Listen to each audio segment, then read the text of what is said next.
ॐ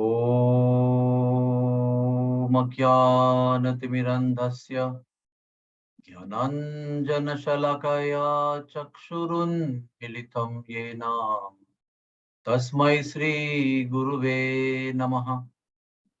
श्रीचैतन्यमनोभीष्टं स्थापितं येन भूतले स्वयं रूपः कदा मह्यं ददाति स्वपदान्तिकम्। श्रीकृष्ण चैतन्य प्रभु नित्यानंद श्री अद्वैत गदाधर श्रीवासदि गौर भक्त वृंद। हरे कृष्णा कृष्ण कृष्णा हरे हरे, हरे रामा राम राम हरे हरे। हरे कृष्णा। तो आज की सवेरे की सभा में आप सबका स्वागत है। हमारे जीवन में चाहे वो अमीर हो, गरीब हो, पढ़ा लिखा हो, अनपढ़ हो, सुंदर हो, दिखने में अच्छा नहीं हो, सामाजिक स्थिति ठीक हो ना हो, सब ऊपर से नीचे तक जितने प्रकार के लोग हैं अलग अलग स्तर पर, वो सब लोगों की एक मूलभूत समस्या है। बहुत लोगों को इसके बारे में पता है और बहुत ज्यादा लोगों को इसके बारे में पता भी नहीं है कि हमारी मूल समस्या क्या है। कुछ लोग सोचते हैं कि हमारे पास पैसा नहीं है, ये मूल समस्या है। कुछ लोग सोचते हैं कि हम पढ़े लिखे नहीं है, ये समस्या है। कुछ लोग सोचते हैं कि हमारा जो जॉब है वो ठीक नहीं है। कुछ लोग सोचते हैं कि हमारी पत्नी और बच्चे ठीक नहीं है, हमारा घर ठीक नहीं है। लेकिन शास्त्र के आधार पर सत्य ये है कि हम सब लोगों का एक बड़ा प्रॉब्लम है कि हम सब लोग हमारे कर्मों के बंधन में फंसे हुए हैं। यानी हम लोग ने बहुत सारे कर्म पहले किए थे, उसका स्टॉक हम साथ में लेके आए हैं और उसका कर्म फल जो है, अच्छा या बुरा, इसमें हम लोग बंधे हुए हैं। इसके वजह से क्या होता है, कर्मफल बुरा होता है तो दुख होता है, और अधिकतर ये होता है। और कभी कर्मफल अच्छा होता है तो थोड़ा बहुत सुख मिलता है। लेकिन ये कर्म के फल के रूप में मिलने वाला जो सुख और दुख है, दोनों टेम्पररी रहते हैं, अशाश्वत रहते हैं। सबसे बड़ा प्रॉब्लम ये है, हम सबको सुख चाहिए और कर्मफल के रूप में बीच बीच में आता भी है वो, लेकिन वो समय के साथ समाप्त हो जाता है। और अधिक समय तक इस भौतिक दुनिया में बुरा कर्म फल जो है वो बना रहता है, और वो भी आता और जाता रहता है, लेकिन दुखों का सिलसिला चलते रहता है। ये हमारी मेन समस्या है। ये सभी लोगों को ये समझना बहुत जरूरी है कि हमारी समस्या छोटी मोटी नहीं है, हमारी समस्या मूलभूत है। और आत्मा का जो स्वभाव है वो पूरा विपरीत है। आत्मा को चिरंतन आनंद चाहिए, दुख तो चाहिए ही नहीं। आनंदो मयोभ्यासात, वो केवल आनंद स्वरूप है। और आनंद स्वरूप आत्मा को सदैव आनंद की आवश्यकता होती है, वो भी जिस आनंद की शुरुआत है और अंत है। ऐसा आनंद आत्मा को अच्छा नहीं लगता। ऐसा आनंद में जो टेम्पररी है, उसमें जल बिन मछली कैसे रहती है, वैसे आत्मा रहती है, तड़पती रहती है। क्योंकि उसकी जो वास्तविक आवश्यकता है, भूख है आनंद की, वो इस भौतिक दुनिया में साधारण जीवन जीते हुए पूर्ण नहीं होती।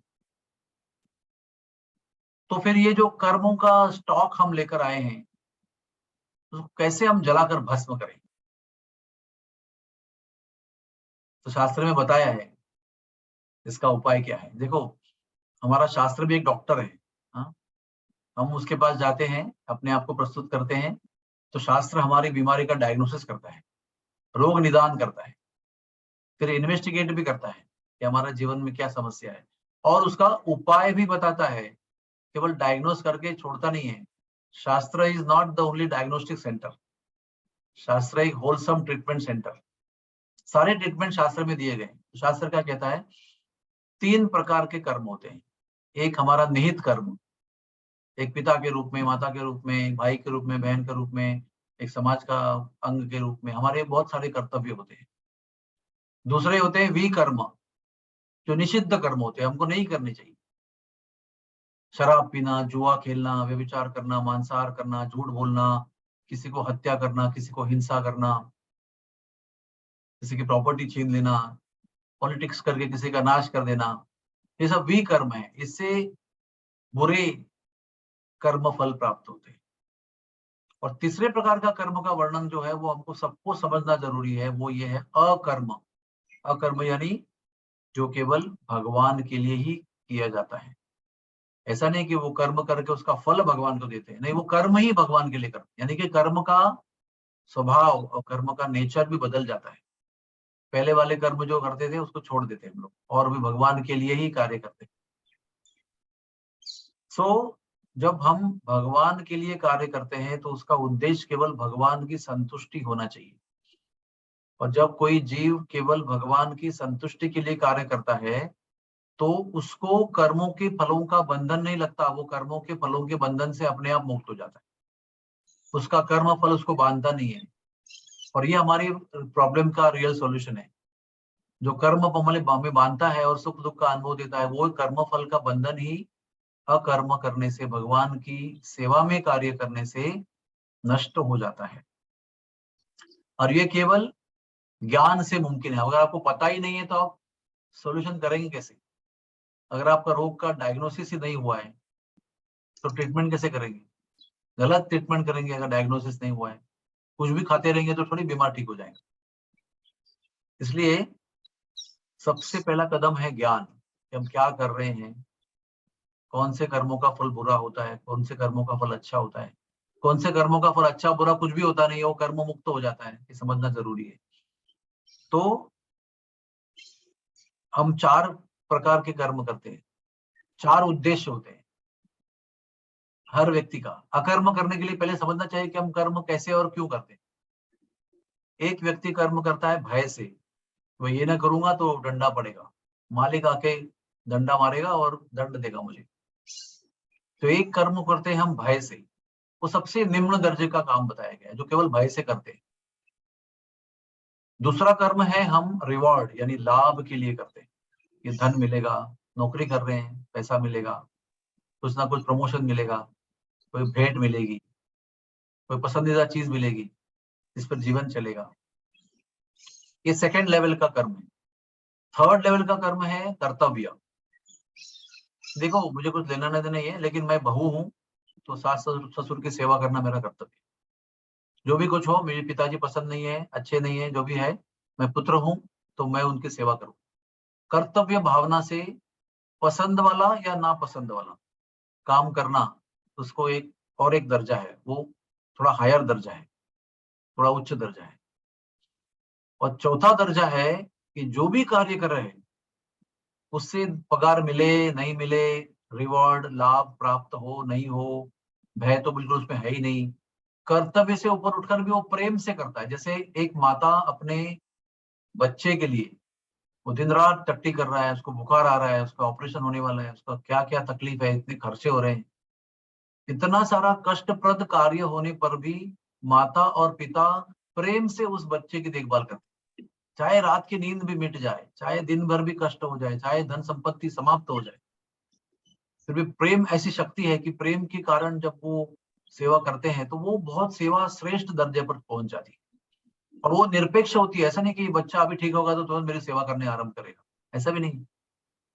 निस्वार्थ, निरपेक्ष, प्रेम पूर्वक जब सेवा होती है तो सर्वश्रेष्ठ कार्य का उसको मानते हैं। तो जब भगवान के लिए हम भय से नहीं, लाभ के लिए नहीं, अपेक्षा से नहीं, कर्तव्य के लिए नहीं, भगवान के लिए हम प्रेम से जब कार्य करते हैं तो वो व्यक्ति केवल मृत्यु के बाद नहीं, इस जीवन में भी अभी से ही वो अपने कर्मों के बंधन से मुक्त हो जाता है।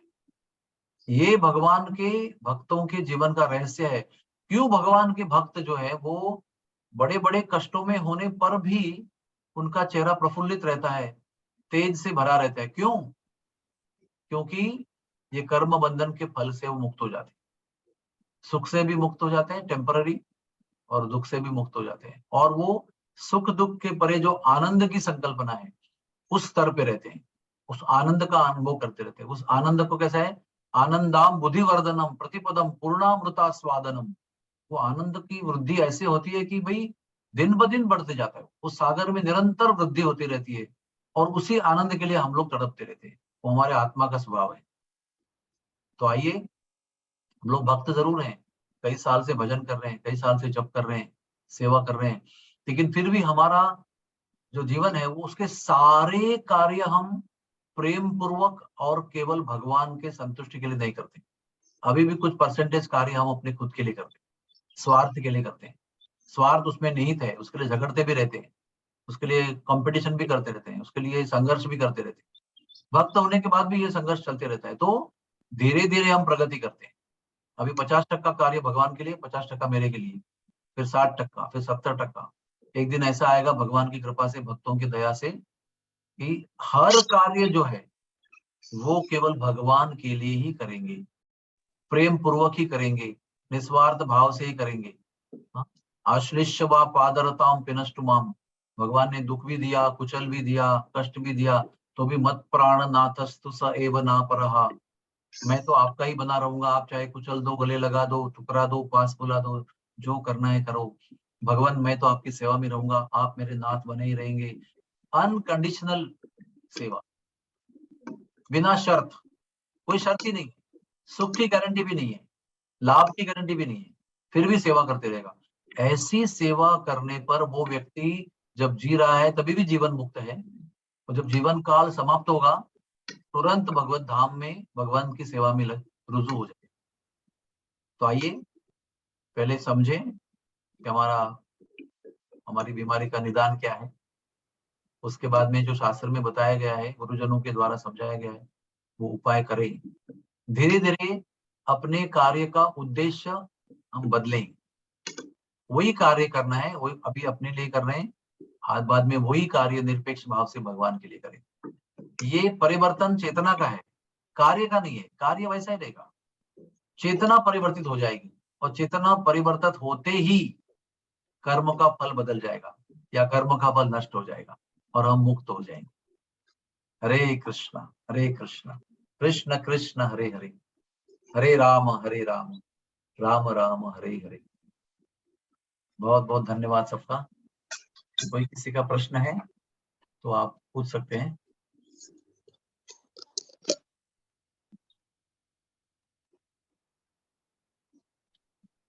किसी को कोई प्रश्न है? ठीक है, बहुत बहुत धन्यवाद सबका, धन्यवाद। हरे कृष्णा।